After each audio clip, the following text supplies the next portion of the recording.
Assalamualaikum warahmatullahi wabarakatuh. Yang kami hormati Bapak Egi Nuryadin, Magister Sains selaku dosen pengampu mata kuliah Bioinformatika, serta rekan-rekan sekalian yang saya banggakan. Perkenalkan, kami dari kelompok 4, Bioinformatika kelas B. Di sini kami akan mempresentasikan hasil molekuler docking kami yang berjudul Potensi Senyawa Etil Isoalkolat pada ekstrak kulit pisang ranggap Musa trigloditarum sebagai inhibitor diabetes mellitus secara in silico. Sebelumnya, perkenalkan nama saya Ayu Putri Agustin selaku moderator yang akan membantu jalannya presentasi pada kali ini. Selanjutnya saya ditemani oleh 3 rekan saya, yakni ada Wulan Purnama dengan NPM 070, Gini Aulia dengan NPM 077, dan Legista Anggraini dengan NPM 078. Baik, selanjutnya kita langsung masuk kepada presentasi yang akan dilakukan secara berkelanjutan. Yang pertama, presentasi dari Dini Aulia, kepadanya disilakan.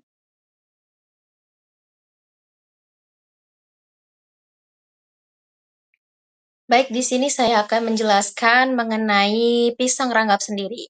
Nah, pisang ranggap ini atau nama ilmiahnya Musa troglodytarum itu merupakan salah satu tumbuhan yang mengandung kemampuan menjadi bahan utama obat anti diabetes. Nah, diabetes ini sendiri merupakan penyakit metabolik yang memiliki dampak meningkatnya kadar glukosa dalam darah atau hiperglikemia.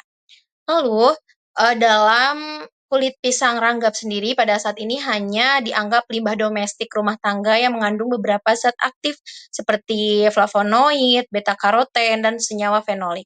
Zat aktif flavonoid ini diketahui dapat menurunkan kadar gula darah dengan potensinya sebagai zat antioksidan. Nah, flavonoid juga memiliki sifat pelindung atau protektif terhadap ketidakstabilan sel beta pankreas yang memiliki fungsi sebagai penghasil insulin serta berpotensi meningkatkan dan menstabilkan sensitivitas insulin pada sel beta. Nah, pisang ranggap sendiri ditemukan pertama kali di wilayah Maluku, Ambon, dan di Jawa Barat, hanya terdapat di kawasan Gunung Galunggung, Tasikmalaya. Oleh sebab itu, pisang ranggap juga disebut sebagai salah satu pisang khas Gunung Galunggung, Tasikmalaya. Pada slide sebelumnya tadi setelah saya jelaskan bahwasannya di kulit pisang ranggap sendiri itu terkandung zat aktif salah satunya flavonoid, yang mana flavonoid ini bisa menghambat protein target yang bisa menyebabkan ada meningkatnya kadar gula dalam darah seperti itu. Nah, fungsi dari flavonoid ini itu bisa menghambat meningkatnya kadar gula dalam darah atau yang disebabkan oleh dua enzim atau dua protein target. Yang pertama itu human pancreatic alpha amylase atau HPA yang merupakan suatu enzim endoglikosidase yang memiliki peran untuk memutuskan ikatan alfa 1 dan 4 glikose dalam pati penghasil maltose serta bermacam-macam oligosakarida kecil yang akan dipecah oleh enzim HPA menjadi glukosa di dalam usus. Nah, hal tersebut juga dapat dilakukan untuk menekan proses pencernaan serta menurunkan penyerapan glukosa pada saluran pencernaan sehingga kadar glukosa dalam darah itu mengalami penurunan. Selain dari human pancreatic alpha amylase juga ada dipeptidil peptidase 4 atau DPP4 yang mana di dalam senyawa protein DPP4 ini terkandung ikatan residu asam amino yang berperan penting dalam proses penghambatan DPP4. Interaksi residu asam amino tersebut akan terjadi interaksi penghambat DPP4 dengan menghalangi pemecah substrat di dalam tubuh. Substrat enzim DPP4 ini adalah hormon inkretain yang terdiri dari glucagon-like peptide dan glucose-dependent insulinotropic polypeptide yang berfungsi untuk menurunkan kadar gula dalam darah melalui pengikatan insulin.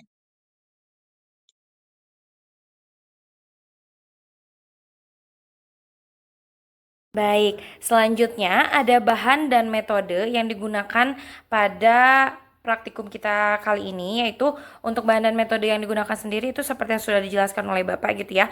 Untuk yang pertama itu ada pengujian GMCS, yang dimana pengujian GMCS ini tuh sampel yang digunakan dalam pengujian ini adalah kulit buah pisang ranggap. Lalu yang kedua ada preparasi ligan. Nah, uji ligan untuk molekular docking ini diambil dari PubChem dan nantinya itu akan dimasukkan ke dalam format SDF. Nah, format ligan diubah menggunakan alat bubble terbuka pada aplikasi Pirex dan kemudian nantinya itu diproses dengan dengan menambahkan hidrogen menggunakan Discovery Studio 2019. Lalu yang ketiga itu ada pemodelan dan validasi reseptor. Nah, sebelum preparasi reseptor harus ada dulu pemodelan dan validasi protein gitu ya, harus dilakukan. Nah, web server Swiss model dan ERAT ini tuh membantu untuk pemodelan dan validasi ini. Lalu yang selanjutnya atau yang keempat itu ada preparasi reseptor, yang dimana laman RCSB PDB itu tuh adalah tempat untuk nantinya kita mengunduh reseptor dengan kode PDB 1HNY bersama dengan format PDF. Kemudian nanti reseptor yang telah diubah dipersiapkan dengan menggunakan software Discovery Studio 2019. Lalu yang selanjutnya atau yang kelima itu ada molecular docking dan visualisasi, yang dimana untuk molecular docking ini menggunakan aplikasi PIRX dan visualisasinya itu menggunakan aplikasi BioVia Discovery Studio Visualizer pada tahun 2019. Ya, versi 2019. Lalu yang selanjutnya atau yang terakhir itu ada analisis fisikokimia atau farmakokinetik dan toksisitas, yang dimana menggunakan website Swiss ADME. Seperti itu.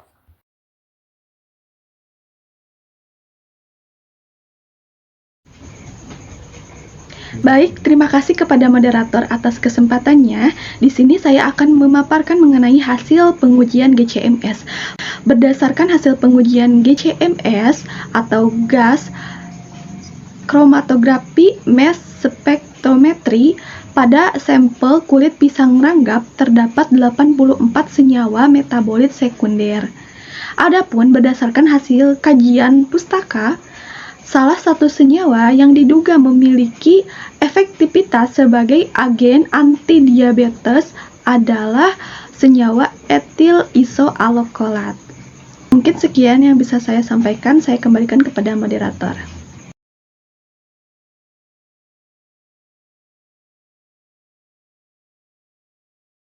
Baik, yang selanjutnya ada ligand dan reseptor. Untuk ligand uji yang kita pakai itu adalah senyawa etil isoalkolat ya, yang dimana ligand uji ini tuh diunduh dengan menggunakan web server PubChem dengan melihat nama senyawa, rumus kimia, serta berat molekul dari senyawa tersebut. Sedangkan untuk pengambilan ligand kontrolnya itu didasarkan pada hasil kajian literatur kita gitu ya, yang dimana kita ini mengambil ligand kontrolnya itu adalah sitagliptin, yang dimana di sini dijelaskan pada artikel yang diunggah oleh Komatsu et al. Pada tahun 2023 yang menyatakan bahwa sitagliptin fosfat itu merupakan penghambat dipeptidil peptidase yang meningkatkan konsentrasi glucagon-like peptide atau GLP-1 dalam plasma dan digunakan untuk mengobati diabetes tipe 2. Nah, yang dimana kita itu menggunakan reseptornya itu adalah enzim human pancreatic alpha amylase atau HPA, yang selanjutnya disebut dengan reseptor gitu ya.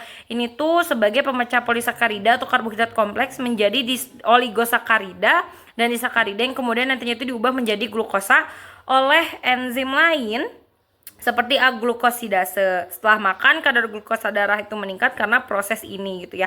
Lalu ada juga yang menjadi reseptor kita yang kedua itu ada di peptidil peptidase, yang dimana menurut Palikey di artikelnya pada tahun 2022, enzim DPP ini tuh memperlambat inaktivasi hormon inkreatin atau peptida seperti glukagon dan juga peptida insulinotropik glukosa gitu ya. Lalu meningkatkan sintesis dan pelepasan insulin sambil menekan pelepasan glukagon seperti. Nah, ini untuk tabel dari ligand dan reseptor gitu ya, hasil senyawa ligand uji dan senyawa kontrolnya.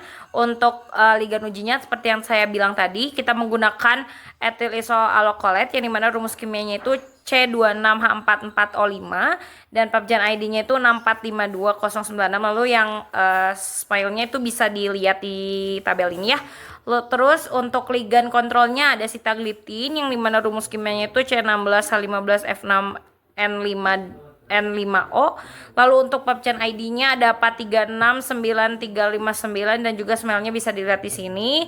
Nah, hasil tabel ini tuh itu digunakan menggunakan web server PubChem.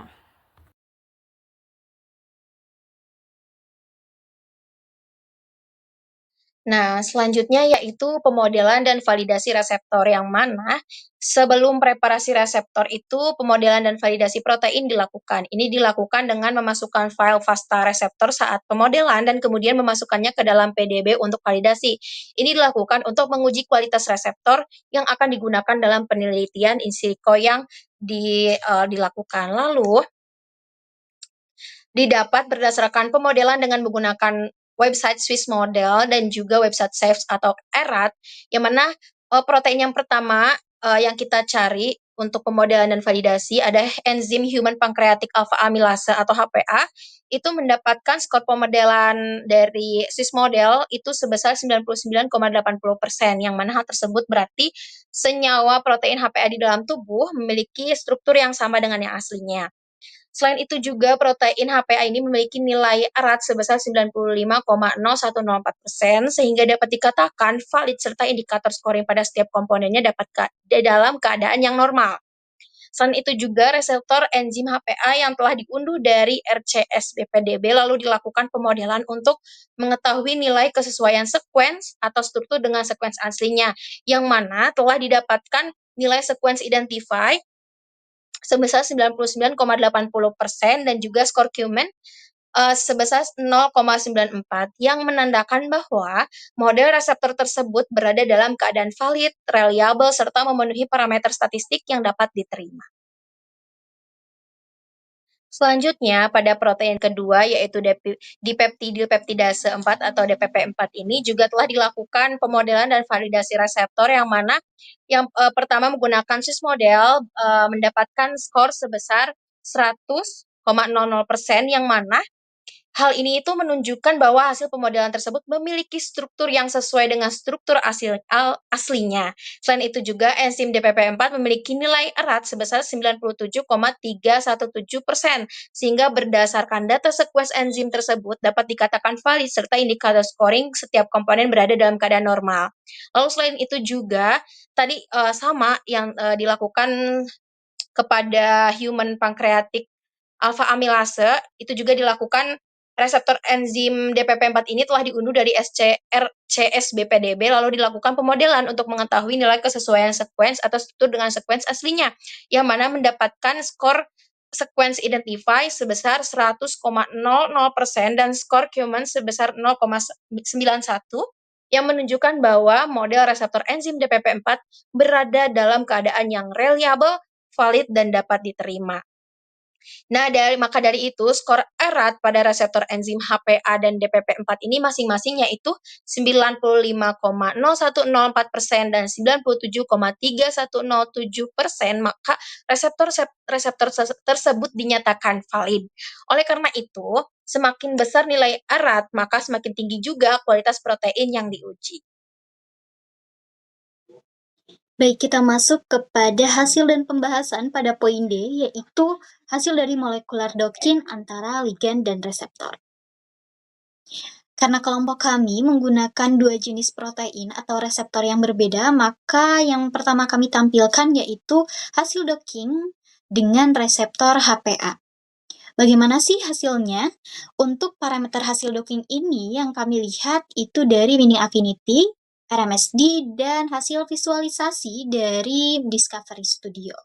Yang pertama dari binding affinity, menurut Octaviani tahun 2024, semakin negatif nilai binding affinity, maka menunjukkan potensi ligand yang semakin tinggi.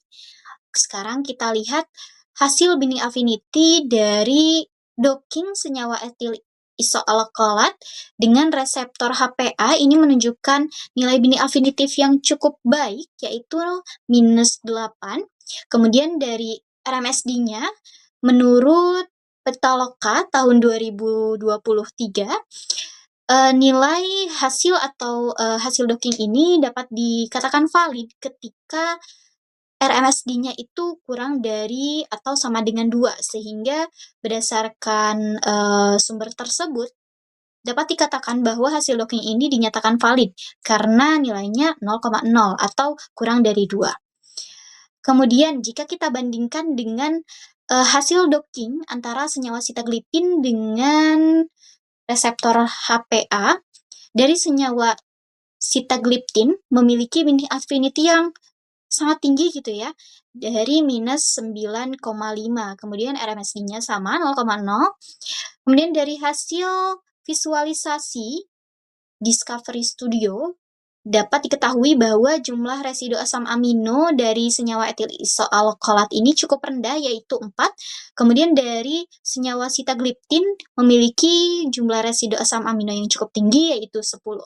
Namun, meskipun senyawa etil isoalkolat ini memiliki jumlah residu yang rendah, ternyata teman-teman ada senyawa atau residu asam amino yang sama antara senyawa etil isoalkolat dengan senyawa sitagliptin, yaitu pada asam amino tirosin A151 dan tirosin A62.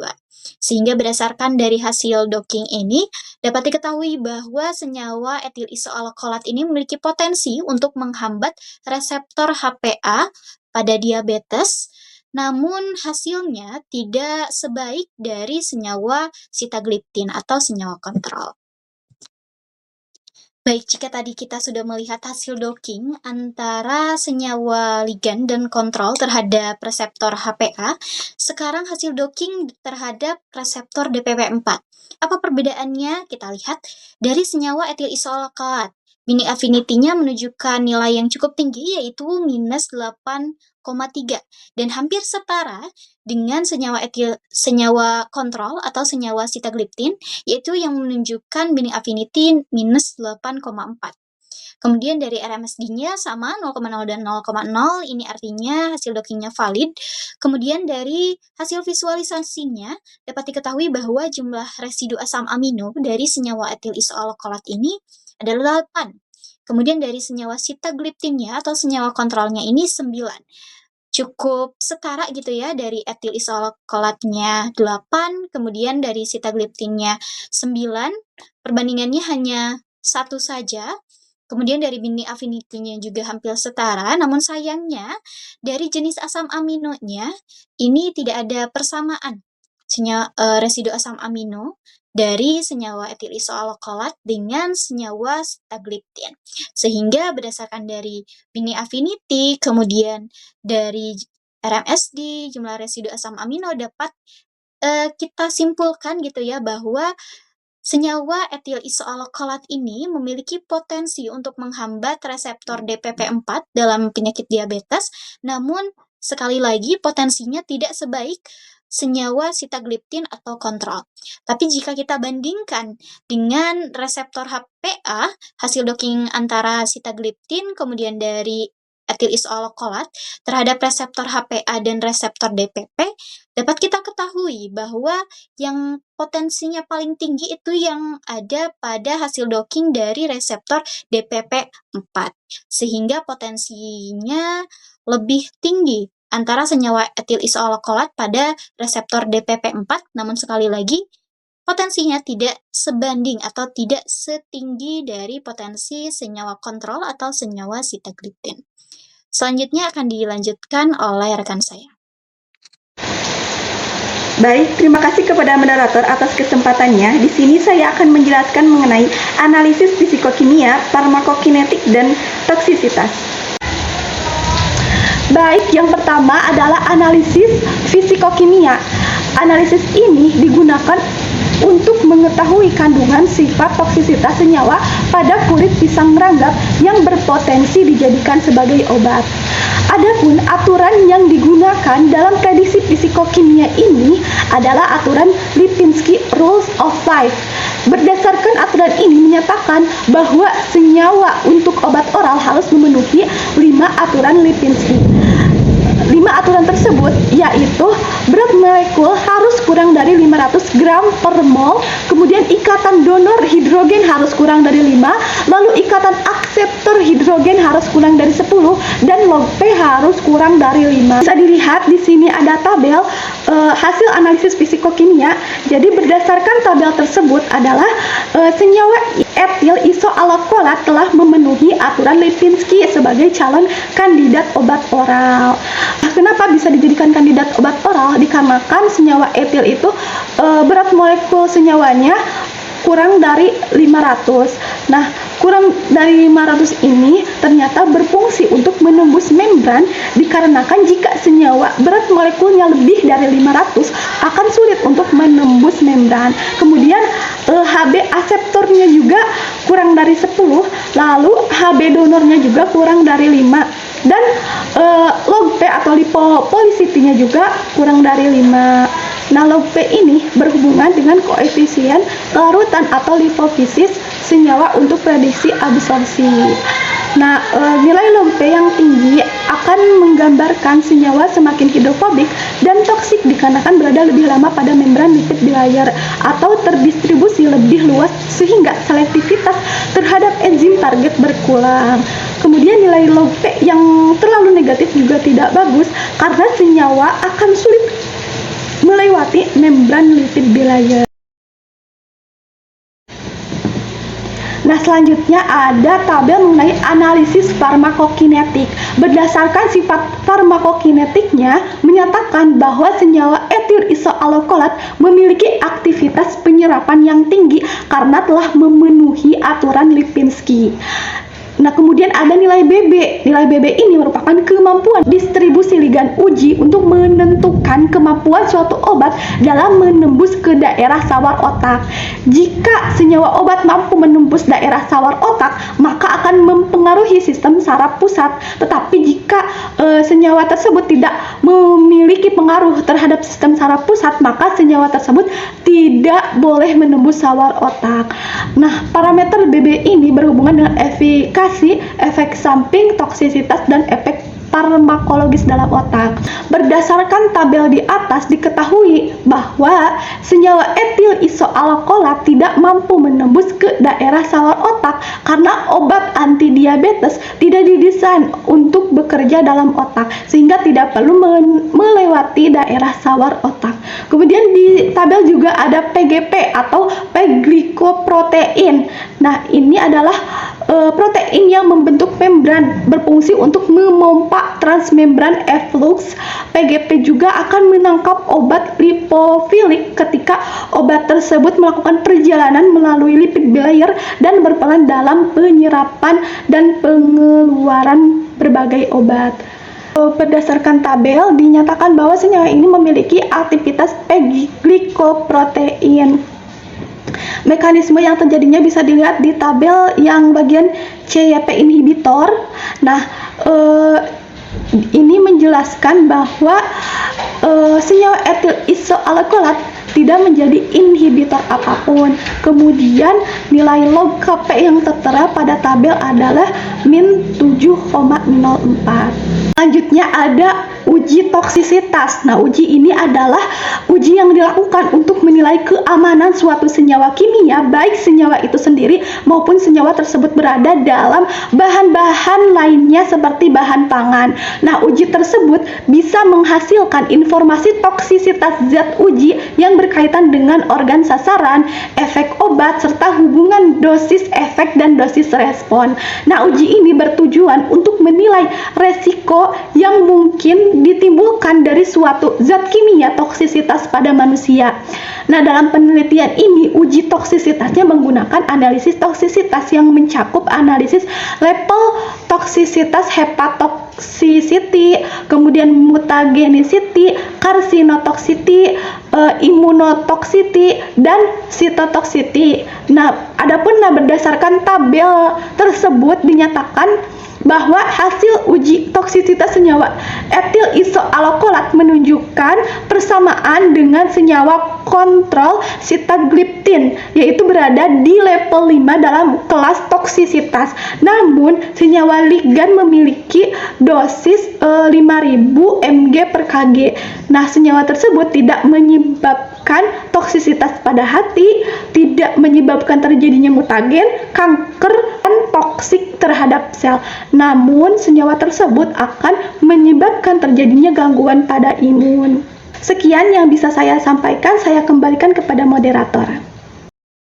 Selanjutnya, kesimpulan dari hasil docking yang telah dipaparkan. Berdasarkan presentasi dari kelompok kami, dapat disimpulkan bahwa senyawa etil isoalokolat pada ekstrak kulit pisang ranggap memiliki potensi untuk menghambat reseptor HPA maupun DPP4. Berdasarkan uji farmakokinetik dan fisikokimia, disimpulkan juga bahwa senyawa ligan yang kami gunakan ini dapat dijadikan sebagai kandidat obat. Selain itu, menurut uji toksisitasnya, senyawa etil isoalokolat ini memiliki level toksisitas yang sama dengan senyawa kontrol, yaitu pada level 5. Meskipun demikian, berdasarkan perbandingan nilai binding affinity serta residu asam amino, potensi yang ditunjukkan oleh senyawa etil isoalokolat ini tidak sebaik yang ditunjukkan oleh senyawa kontrol sitagliptin. Sekian presentasi dari kelompok kami. Terima kasih. Wassalamualaikum warahmatullahi wabarakatuh.